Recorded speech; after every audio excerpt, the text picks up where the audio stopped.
الحمدللہ وکفا والصلاة والسلام علی عباده الذین اصطفى اما بعد فاعوذ باللہ من الشیطان الرجیم بسم اللہ الرحمن الرحیم وعباد الرحمن الذین یمشون علی الارض ہونا واذا خاطبهم الجاہلون قالوا سلاما والذین یبیتون لربهم سجدا وقیاما والذین یقولون ربنا اصرف عنا عذاب جہنم ان عذابها کان غراما انہا ساءت مستقرا ومقاما والذین اذا انفقوا لم یسرفوا ولم یقتروا وکان بین ذلک قواما صدق اللہ العظیم رب اشرح لی صدری ویسر لی امری واحلل عقدۃ من لسانی یفقہوا قولی اللہم ربنا الہمنا رشدنا واعذنا من شرور انفسنا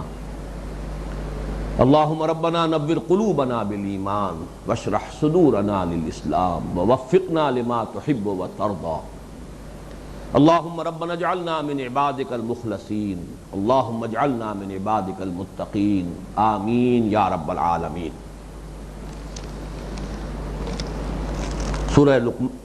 سورۃ الفرقان کے آخری رکوع کی 17 آیات کے مضامین کا تجزیہ میں کر چکا ہوں،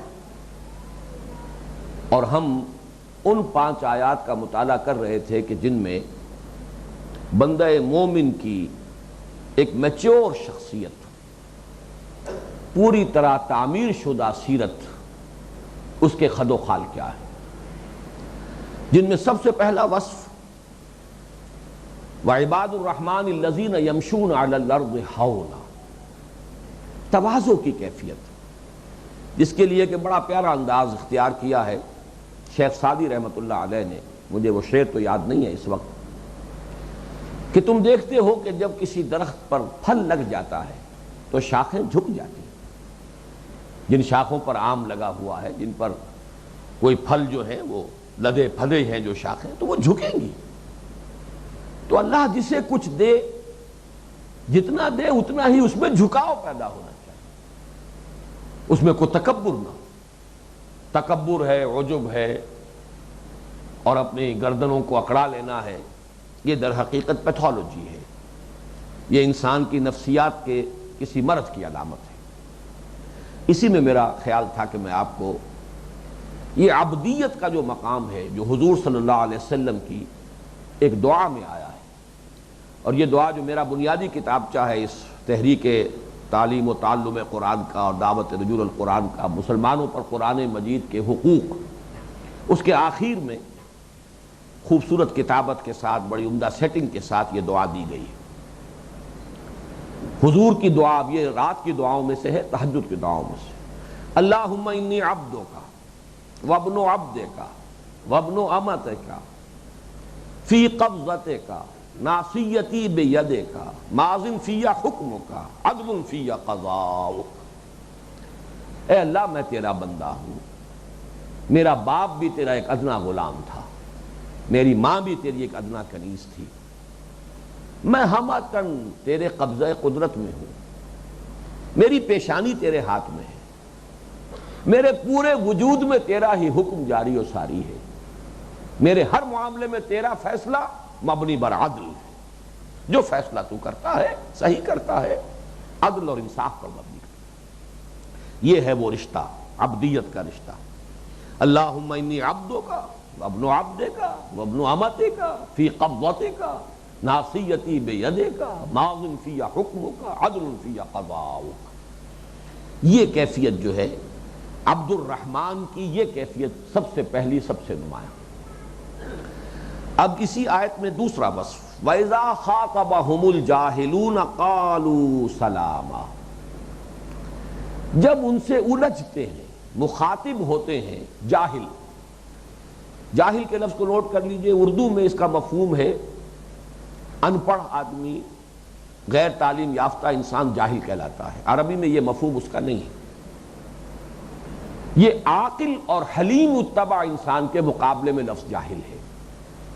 ایک انسان وہ ہے کہ جو عقل کے تحت چل رہا ہے، بات سمجھ کر کرتا ہے، دوسرے کی بات بھی سمجھنے کی کوشش کرتا ہے، جو فیصلہ کرتا ہے اس کو تول کر، اس کے پروز اینڈ کونس کو صحیح طور پر جانچ پرکھ کر کوئی قدم اٹھاتا ہے۔ پھر یہ کہ کوئی کسی طرف سے کوئی زیادتی ہو گئی ہے تو بھی اس پر فوراً ریئیکٹ نہیں کرتا، بلکہ سوچتا ہے، اس کا ریئیکشن بھی جو ہے وہ کیلکولیٹڈ ہوتا ہے، گارڈڈ ہوتا ہے۔ اسے آپ کہیں گے یہ ایک عاقل انسان ہے، یہ ایک حلیم الطبع انسان ہے۔ اور جو ان اوصاف سے محروم ہے، جذباتی انسان، فوراً غصے میں آ جانے والا، بھڑک اٹھنے والا، پھر یہ کہ بجائے عقل کے اپنی خواہشات، جذبات، شہوات کی پیروی کرنے والا، وہ جاہل ہے۔ تو وہ لوگ کہ جو ان صلاحیتوں کے ہیں، ان اوصاف کے حامل ہیں، وہ جب ان سے الجھتے ہیں تو یہ عبد الرحمن، یہ عباد الرحمن ان سے الجھتے نہیں ہیں، بلکہ سلام کہہ کر بڑی شائستگی سے رخصت ہو جاتے ہیں۔ یہاں پھر میں وہ لفظ استعمال کر رہا ہوں، یہ بہت میچور مزاج کی بات ہے، ورنہ بسا اوقات ایسا ہوتا ہے کہ ایک شخص جو ہے وہ اپنی جوش تبلیغ میں اور جو بھی تھوڑا بہت کچھ حاصل ہو گیا ہے اس کی بنا پر اب وہ خدائی فوجدار بنا ہوا، سر پر سوار ہے، کوئی بات سننا چاہتا ہے یا نہیں سننا چاہتا ہے اس کی پرواہ کیے بغیر وہ ضرور اپنی بات سنانے کے اوپر مصر ہے، اور پھر کہیں اگر کوئی آرگومنٹ ہو گیا تو الجھا ہوا ہے اور بحثم بحثا، منہ سے جھاگ نکل رہے ہیں۔ یہ در حقیقت ایک انگھڑ شخصیت ہے، غیر مہذب شخصیت ہے۔ مہذب انسان وہ ہوگا جس میں اگر یہ جذبہ تبلیغ تو ہونا چاہیے، حق کی بات کہنے کا مادہ ہونا چاہیے، تواصوا بالحق و تواصوا بالصبر، لیکن اس میں حلم ہو، اس میں حکمت ہو۔ جیسے کہ کوئی باغبان ہے، کاشتکار ہے، وہ دیکھتا ہے کہ موسم بھی صحیح ہے، زمین بھی تیار ہو گئی ہے، اب بیج ڈالا جائے، ورنہ بغیر ان چیزوں کا لحاظ کیے وہ بیج بھی آپ ڈال دیں گے، بیج بھی ضائع ہو جائے گا۔ تو ایک تبلیغ کے اندر بھی چنانچہ اسی ضمن میں آیا ہے، حضور صلی اللہ علیہ وسلم پر بھی جب غلبہ ہوتا تھا اس تبلیغ کا اور جذبے کا، تو بہرحال ظاہر بات ہے، معاذ اللہ ثم معاذ اللہ، یہ نہ سمجھیے گا کہ اس طرح کا کوئی طرز عمل حضور کا ہوتا تھا، لیکن یہ کہ اس کیفیت کا ایک غلبہ جو ہے اس کا ایک تذکرہ قرآن مجید میں ہے، سورہ یونس کی آیت نمبر 99 میں، افانت تکرہ الناس حتی یکونوا مؤمنین، اے نبی کیا آپ لوگوں کو مجبور کر دیں گے کہ وہ ایمان لے آئیں؟ یعنی آپ کا کام ہے حق کو بیان کر دینا، یہ ضرور دیکھیے کہ ایسا نہ ہو کہ آپ کے بیان میں کوئی کمی رہ گئی، اس پر تو انسان غور کرتا رہے کہ میری طرف سے وضاحت میں کوئی کمی تو نہیں رہ گئی، میری کوشش میں کوئی کمی تو نہیں ہے، اگرچہ فیصلہ کرنا مشکل ہو جاتا ہے۔ یہ بھی در حقیقت ان چیزوں میں سے ہے جو میں بار بار کہتا رہا ہوں کہ اس دنیا میں بھی انسان جو ہے وہ معتدل راستہ جسے ہم کہتے ہیں وہ آسان نہیں ہے، معتدل روش اختیار کرنا، یہ بھی آگے آ جائے گا آج ہی کے درس میں کہ بڑی میچور شخصیت کی ضرورت ہوتی ہے، متوازن اور معتدل روش اختیار کرنا۔ بسا اوقات فیصلہ کرنا مشکل ہو جاتا ہے، ذرا سا ادھر ہو جائیں تو تکبر شمار ہوگا، ذرا سا ادھر ہو جائیں تو انسان جو ہے گویا کہ اس میں عزت نفس نہیں ہے، تو وہ کیفیت ہو جائے گی، بے غیرتی بے حمیتی پیدا ہو جائے گی۔ درمیان میں رہنا آسان کام نہیں، لیکن یہ کہ بہرحال ایک جو بھی ایک فریضہ ہے اس کو سمجھنا چاہیے کہ ہمارے ذمے لوگوں کو راہ راست پر لے آنا نہیں ہے، یہ تو اللہ کے اختیار میں ہے۔ انک لا تہدی من احببت ولکن اللہ یہدی من یشاء، اس کا اختیار اللہ کے ہاتھ میں ہے۔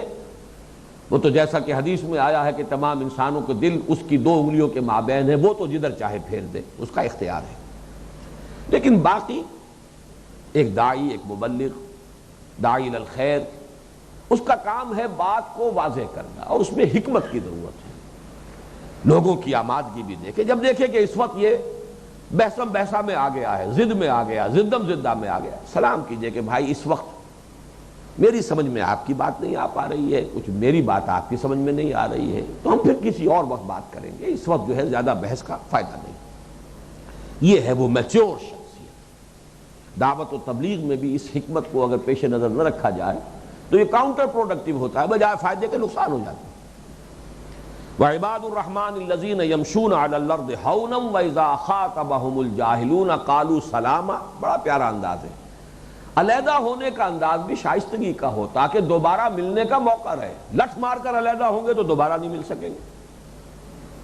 سلام کر کے شائستگی سے کہ بھائی ٹھیک ہے، اس وقت کہیں کوئی ہے، کوئی گیپ آف کمیونیکیشن ہے میرے اور آپ کے مابین، آپ کی بات میری سمجھ میں نہیں آ رہی اور میری بات آپ نہیں سمجھ پا رہے، لہذا پھر کسی وقت گفتگو کریں. تو اس کے لیے یہ ہے کہ آئندہ اس کے موقع جو ہے برقرار رہے بات کرنے کا. والذین یبیتون لربہم سجدا وقیاما. اور وہ لوگ کہ جو باتا یبیتو ہے رات گزارنا، رات گزارتے ہیں اپنے رب کے حضور میں سجدہ کرتے ہوئے کھڑے رہ کر. یہ سجدہ اور قیام نماز کی تعبیر ہے. مختلف ارکان جو ہے نماز کے ان کو مختلف جگہ پر لایا جاتا ہے. کہیں سجدہ کہیں قیام ہے. صرف قم اللیل الا قلیلا، وہ قیام اللیل سے مراد ویسے ہی کھڑے رہنا نہیں ہے بلکہ نماز مراد ہے. کہیں سجدے کا لفظ آ جاتا ہے، کہیں تسبیح کا لفظ آ جاتا ہے. تو مختلف جو ہے نماز کے اجزاء یا ارکان ان کے ذکر سے پوری نماز مراد ہوتی ہے. لیکن یہاں نوٹ کیجئے، یہاں اقامت صلاۃ کا ذکر نہیں ہے، فرض نماز کا ذکر نہیں ہے. یہ سب سے اہم جو مقام ہے کہ جہاں آپ کو وہ پہلا درس اور دوسرا درس جو ہے اس منتخب نصاب کے حصہ سوم کا، اس کا جو تقابل ہے یا سائملٹینیس کنٹراسٹ جو ہے وہ سب سے زیادہ نمایاں یہاں ہے. وہاں نماز صلاۃ، اور صلاۃ بھی والذین هم علی صلاتہم دائمون، والذین هم علی صلاتہم یحافظون، والذین هم علی صلواتہم یحافظون. یہ ہے اقامت صلاۃ. گویا کہ فاؤنڈیشن جو ہے وہ فرض نماز ہے. تعمیر شخصیت کی اصل بنیاد فرض نماز ہے. اس نماز کا اصل جوہر میں پچھلے درس میں بیان کر چکا ہوں، وہ اس کے مداومت، محافظت، تعدیل ارکان، اس کے تمام حقوق ادا کرنا، اس کی وقت کی پابندی، اس کے تمام آداب کو ملحوظ رکھتے ہوئے اور اسے باجماعت ایک پورے نظام کے طور پر اختیار کرنا. یہ ہے فاؤنڈیشن. یہاں اس فاؤنڈیشن کا ذکر نہیں کیا بلکہ بلند ترین مقام جو اس نماز کا ہے وہ جوف اللیل. حدیث میں آیا ہے والناس نیام، جبکہ لوگ سوئے ہوئے، جبکہ کسی کے علم میں نہ ہو. تم ہو اور تمہارا رب ہو اور تمہارا راز و نیاز ہو اور تمہاری آپس میں مناجات ہو، انائے صغیر انائے کبیر کے روبرو ہو، ہم کلام ہو. یہ رات کے وقت والذین یبیتون لربہم سجدا وقیاما. اس میں البتہ ایک احتیاط کی ضرورت ہے.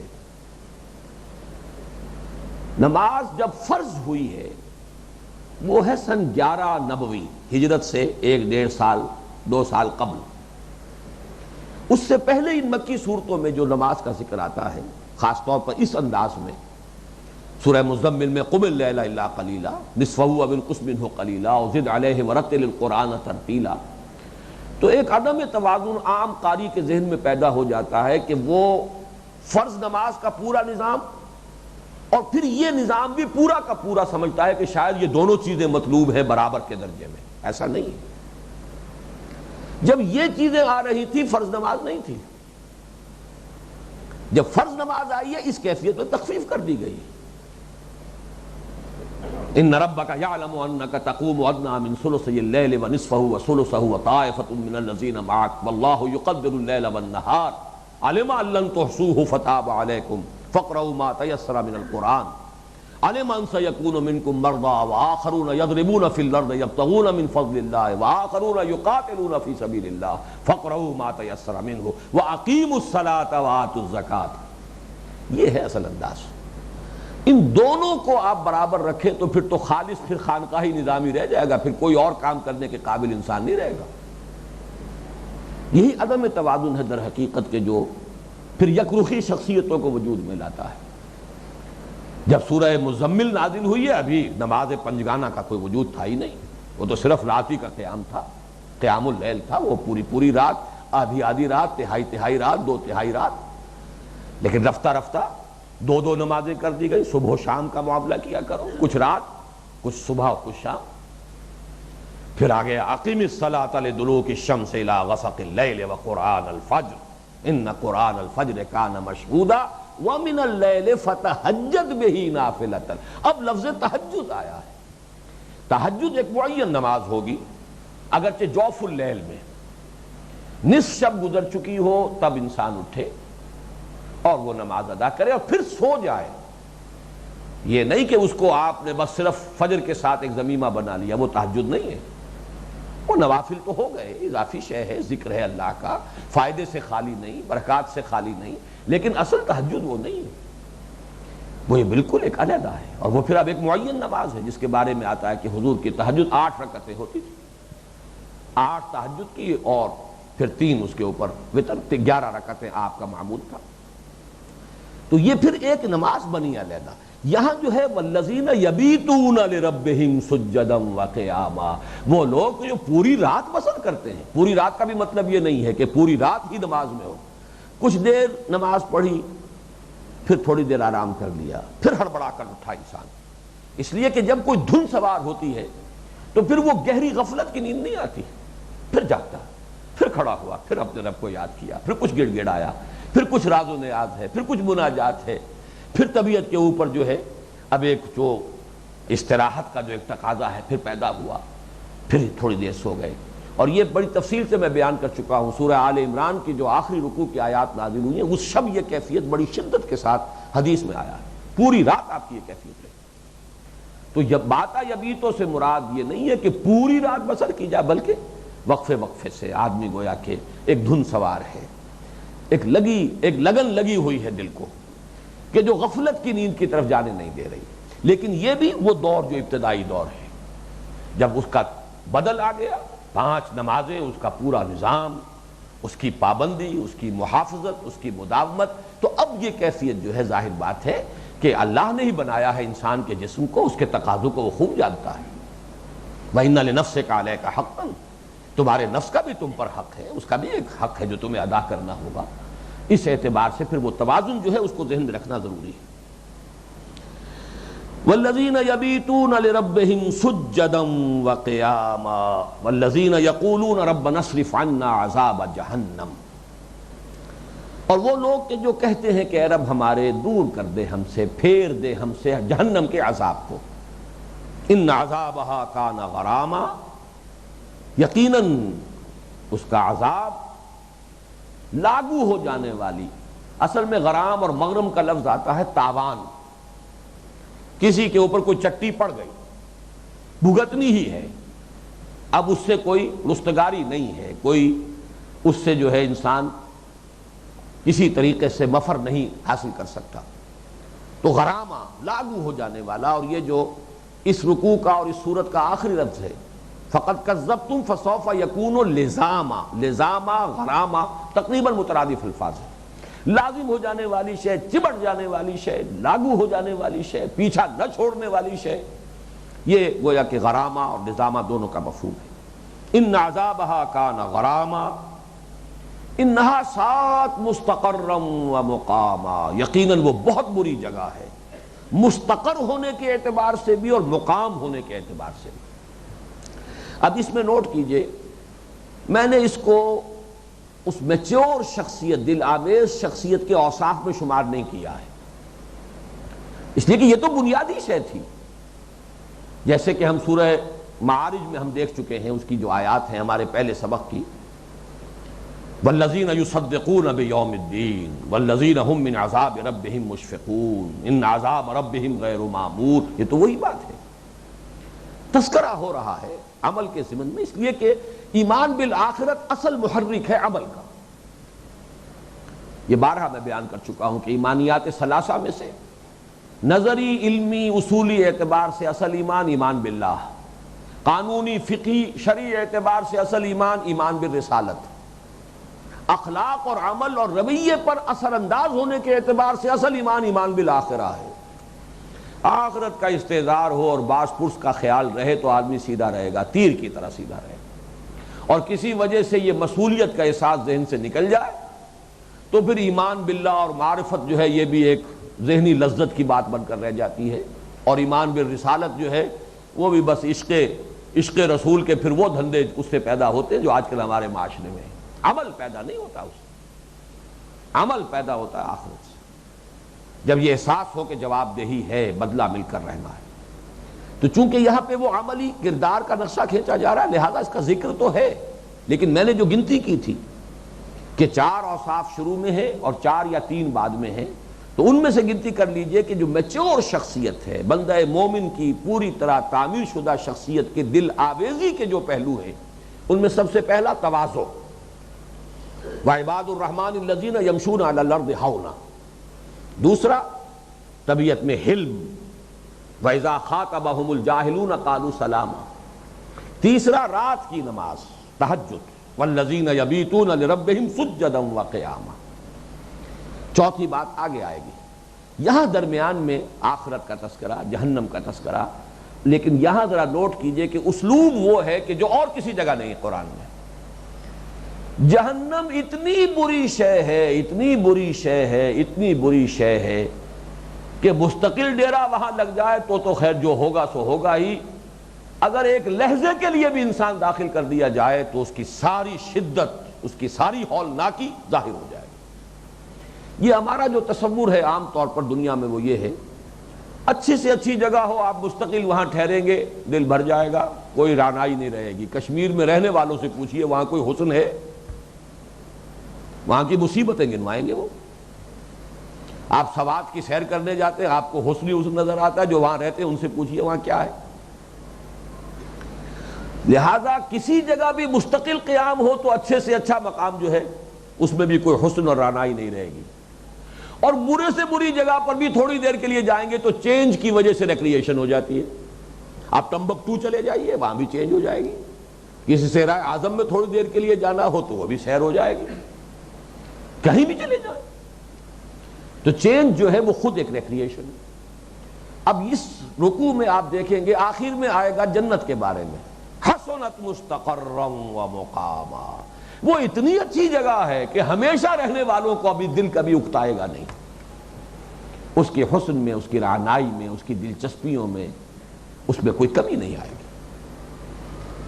اور جہنم اتنی بری جگہ ہے، اتنی بری جگہ ہے کہ ایک لحظے کے لیے بھی، اگرچہ یہاں کوئی سوال نہیں ہے کہ ایک لحظے میں کے لیے داخل ہونے کا کوئی معاملہ ہے یا نہیں ہے، لیکن یہ اس کا تقابل ہے، کنٹراسٹ ہے۔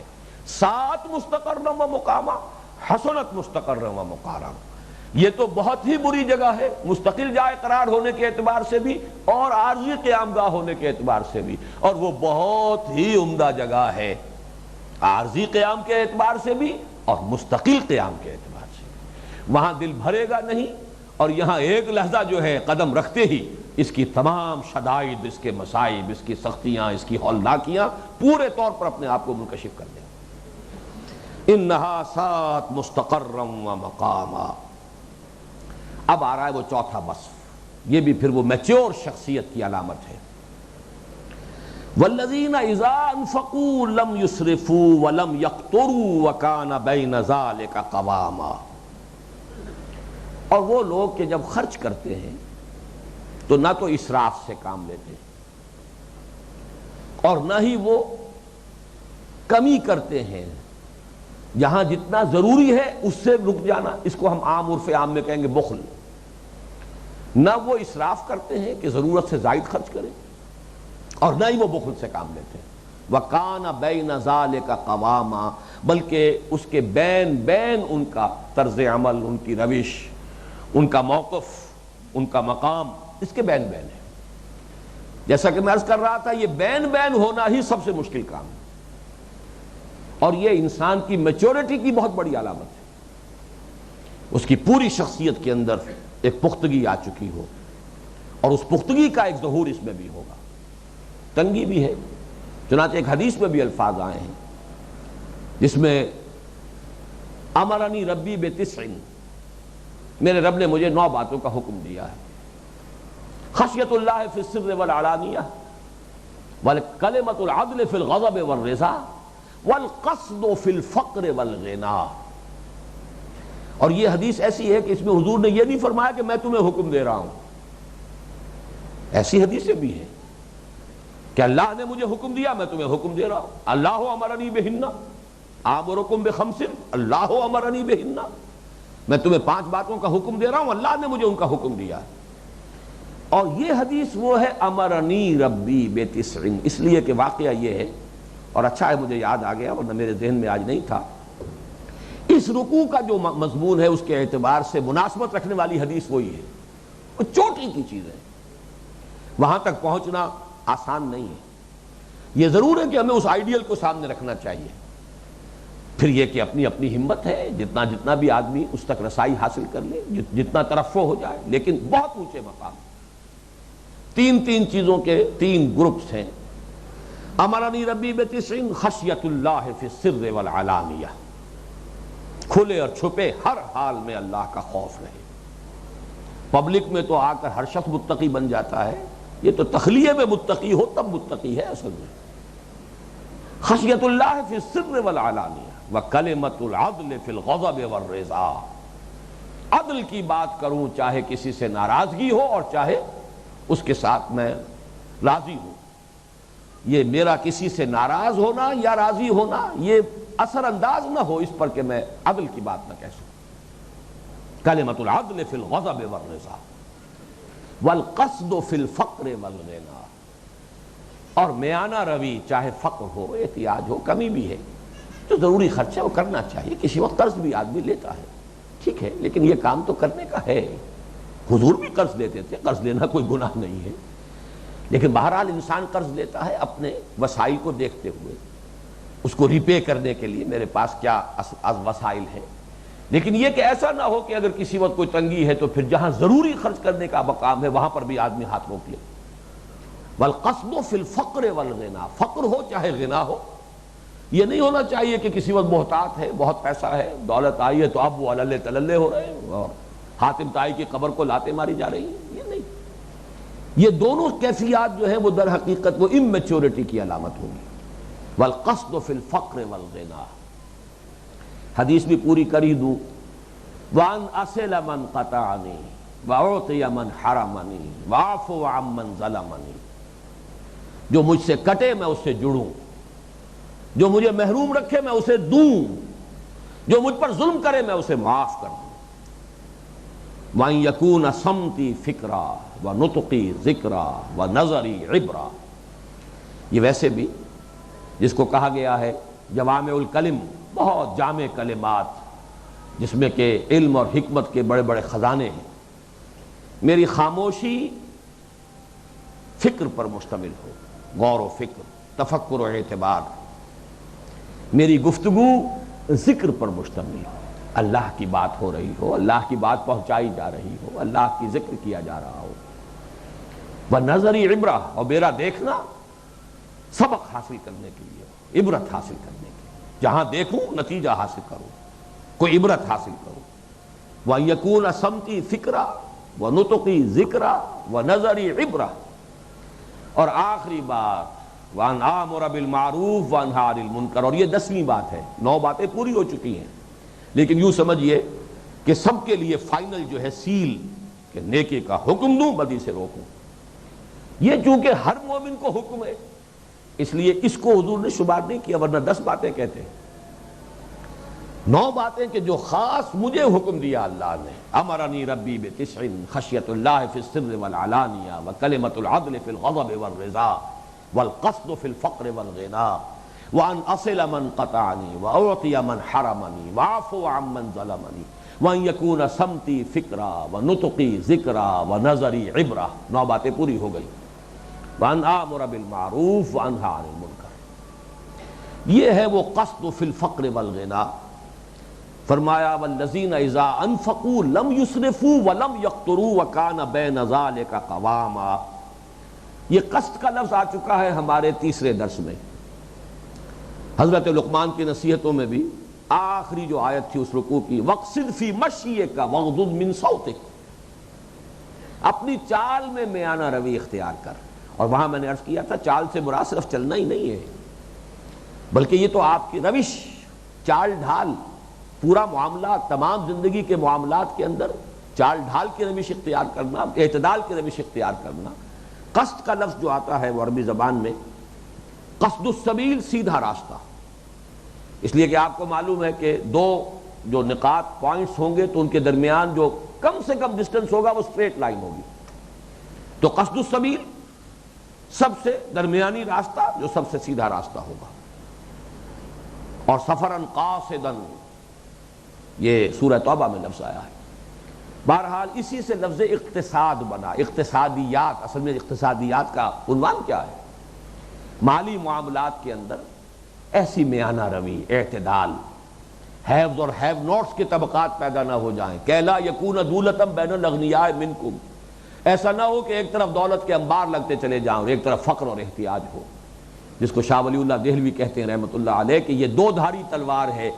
جس معاشرے میں تقسیم دولت کا نظام غیر منصفانہ ہو جاتا ہے دونوں طرف نقصان ہے. جدھر ارتکاز دولت ہوگا عیاشیاں ہوں گی، بدماشیاں ہوں گی، اللے تللے ہوں گے، معاشرے کو گویا کہ یہ کینسر لگ جائے گا.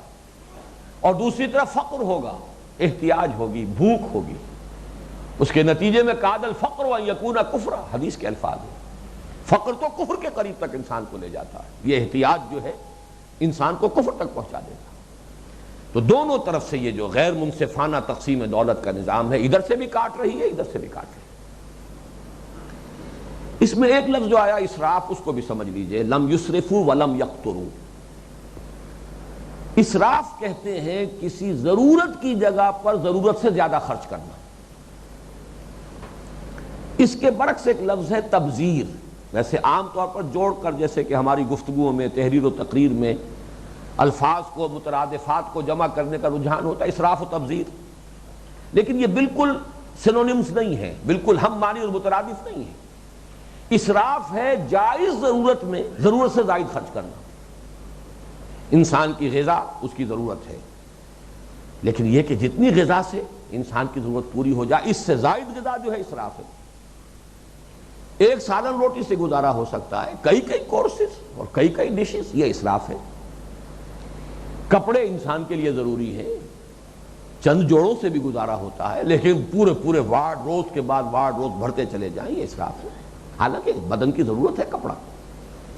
تو ضرورت سے زائد. ایک چھت چاہیے ہر ایک کو، روٹی کپڑا اور مکان پورا کر رہا ہوں میں، چھت ہر ایک کو چاہیے، شیلٹر چاہیے، لیکن بڑے بڑے محل اور بڑے بڑے جو ہیں اس کے لیے حویلیاں تعبیر کرنا، یہ اسراف ہوگا.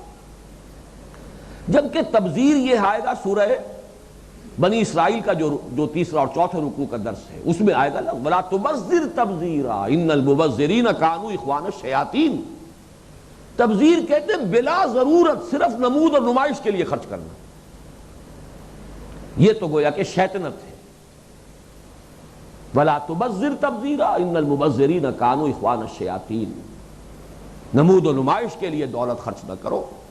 اور یہ جو لوگ صرف نمود و نمائش کے لیے مال اڑاتے ہیں یہ شیطانوں کے بھائی ہیں. یہ تو جب ہم سورہ بنی اسرائیل کے وہ آیات پڑھیں گے تو میں اس کی وضاحت تفصیل سے کروں گا، لیکن نوٹ کر لیجئے والذین اذا انفقوا لم یسرفوا ولم یقتروا وکان بین ذلک قواما. اور وہ لوگ کہ جو خرچ کرتے ہیں جب تو بین کی ایک روش، امت مقتصدہ، درمیانی امت، درمیان کی ایک روش. یہ مقتصدہ کا لفظ قرآن مجید میں مقام مدح میں 3 دفعہ آیا، مقتصد اور مقتصدہ، بین معتدل روش. لیکن جیسا کہ میں عرض کر چکا ہوں سب سے مشکل کام یہی، توازن اور اعتدال ہی سب سے مشکل ہے. یا آدمی اس انتہا کو نکل جاتا ہے یا ادھر نکل جاتا ہے، یا نعرے بازی ہو رہی ہے، اپنے دامن کردار کا خیال ہی نہیں ہے کہ میں خود کہاں ہوں، لیکن جہاد ہو رہا ہے اور جا رہے ہیں اور جان دی جا رہی ہے. اور یا یہ ہے کہ پھر وہ اپنا ہی تزکیے میں لگے ہوئے ہیں، معاشرے کی فکر ہی نہیں ہے، زمانہ کدھر جا رہا ہے، ماحول کدھر جا رہا ہے. ان دونوں کے مابین توازن پیدا کرنا آسان کام نہیں ہے. یا خانقاہی نظام ہوگا اور یا پھر جو کچھ ہمارے ہاں ہوتا ہے عام طور پر دین کے نام پر، اور اسی وجہ سے ناکامیوں پر ناکامیاں مقدر بنتی چلی جا رہی ہیں، وہ توازن نہیں. تو یہ سب سے عنقا شے. ان 5 آیات میں 4 اوصاف آ گئے. اب ہے وہ اس رکوع کا جوف، اس کا پیٹ، اس کا درمیانی حصہ. اگرچہ اسلوب تو اس کا بھی یہی ہے، والذین لا يدعون مع اللہ الہا آخر ولا يقتلون النفس التي حرم اللہ الا بالحق ولا يزنون. اور وہ لوگ کہ جو اللہ کے ساتھ کسی اور معبود کو نہیں پکارتے اور نہ ہی وہ قتل کرتے ہیں کسی جان کو مگر حق کے ساتھ، اس جان کو جسے اللہ نے محترم قرار دیا ہے، اور نہ ہی وہ زنا کرتے ہیں۔ یہ چیز جو ہے اگرچہ اسلوب وہی ہے، وہ اوصاف میں میں نے ان کو شمار نہیں کیا، کیوں نہیں کیا، نوٹ کیجئے، یہ تو بڑے بیسکس ہیں، یہ تو وہ چیزیں ہیں کہ جس کے بغیر اسلام کا کسی بندہ مومن کا کوئی تصور ہی نہیں۔ یہاں ہم یہ کہیں گے کہ یہ بطور تعریض ہے، یہاں در حقیقت اشارہ کیا جا رہا ہے جو مخالفین ہیں، جماعت تو موجود ہے، ایک طرف حضور ہے محمد الرسول اللہ والذین معہ، ایک طرف ان کے مخالفین ہیں، معاندین ہیں، مشرکین ہیں، ان کے اوصاف کی طرف اشارہ کیا جا رہا ہے۔ لیکن یہ کہ واقعہ یہ ہے کہ یہ اس اعتبار سے فلسفہ دین کا بہت اہم مقام ہے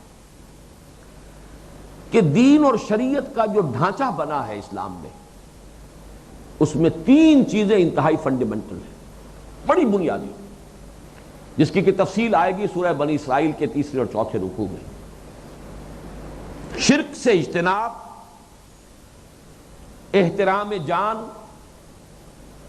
اور زنا سے اجتناب، قتل ناحق سے اجتناب، شرک سے اجتناب، زنا سے اجتناب۔ یہ گویا کہ وہ فنڈامنٹل آبجیکٹیوز ہیں جن کے تحت پھر قانون سازی کی گئی ہے۔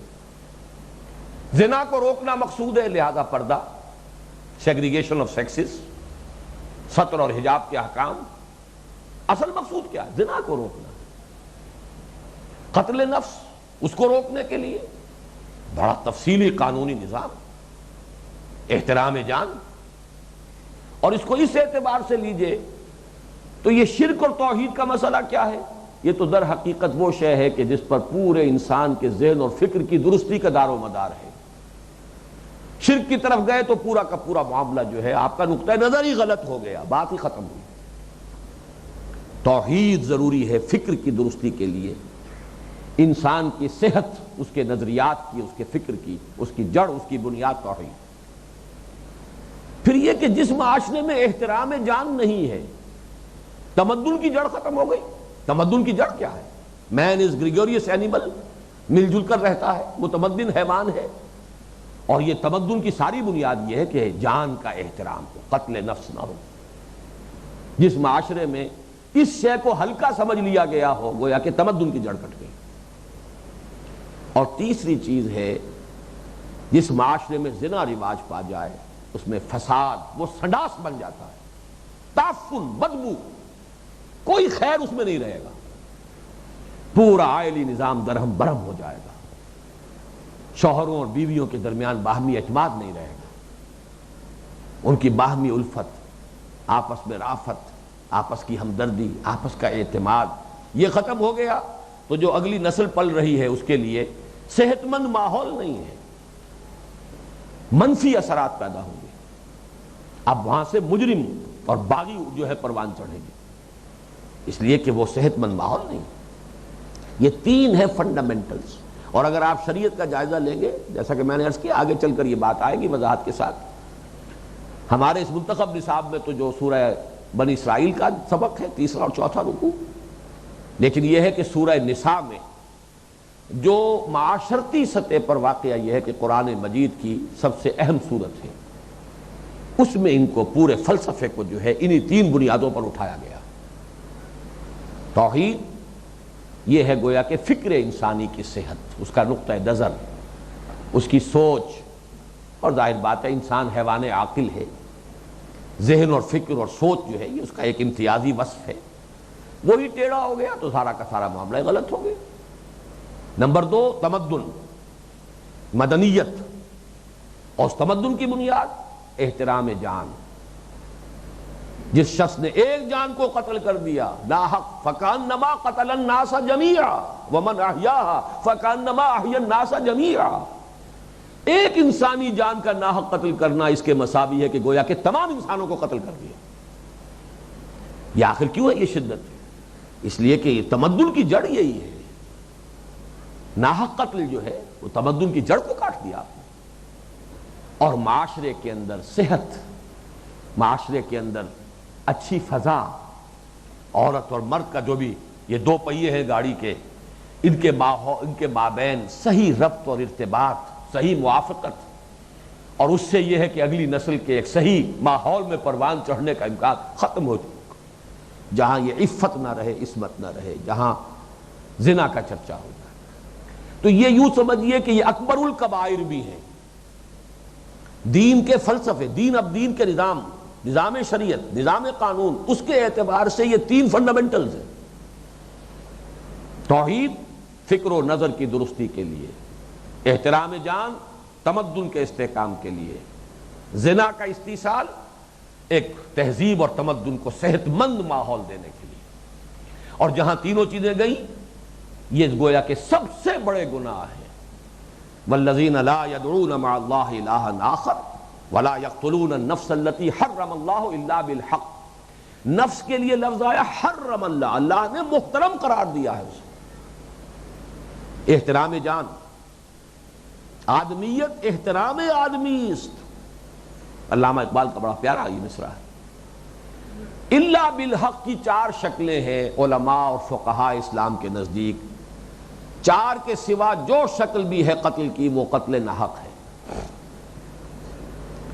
نمبر ایک، قتل عمد میں قصاص کے طور پر اگر مقتول کے ورثاء معاف کرنے کو تیار نہ ہو قاتل کو، اور نہ دیت لینے کے لیے تیار ہوں، خوں بہاں لینے کے لیے تیار ہوں، بلکہ جان کے بدلے جان پر مصر ہو، تو قتل ہو جائے۔ نمبر دو، زانی شادی شدہ، یہ قتل کی سخت ترین شکل ہے رجم، شادی شدہ ہو کر زنا کرے۔ نمبر تین، اسلامی ریاست میں مرتد، اس لیے کہ یہ در حقیقت اس ریاست کی جڑوں کو کھودنے والی بات ہے۔ اسلامی ریاست آئیڈیولوجیکل سٹیٹ ہے، اس کی بنیاد جو ہے وہ اسلام پر قائم ہے، اور یہ اس کی جو بنیادوں کو کھودنے کے لیے ایک حربے کے طور پر استعمال کیا جا سکتا ہے، لہذا یہ تیسری شکل ہے قتل مرتد اسلامی ریاست میں۔ اور چوتھی شکل ہے کسی کافر کا قتل اگر وہ حربی ہے، وار ڈکلیئرڈ ہو اور کافر، جس کے خلاف جنگ کا اعلان ہے، یہ نہیں کہ جس کافر کو جہاں چاہ پکڑ کے قتل کر دیا، یا اگر کوئی کافر غیر مسلم مسلمان ریاست میں ذمی کی حیثیت سے ہے تو اس کو قتل کر دیا۔ ذمی کی جان بھی اتنی ہی محترم ہے جتنی مسلمان کی جان، اس کے لیے ظاہر بات ہے وہ مرتد والا مسئلہ بھی نہیں رہے گا، لیکن یہ کہ بہرحال وہ تو ہے ہی پہلے سے غیر مسلم، اس اعتبار سے گویا کہ اس کو زیادہ حفاظت جان حاصل ہے ایک اسلامی ریاست میں غیر مسلم ذمی کو۔ تو ان چار شکلوں کے علاوہ جو بھی پانچویں صورت ہوگی وہ قتل نفس ہے بغیر حق۔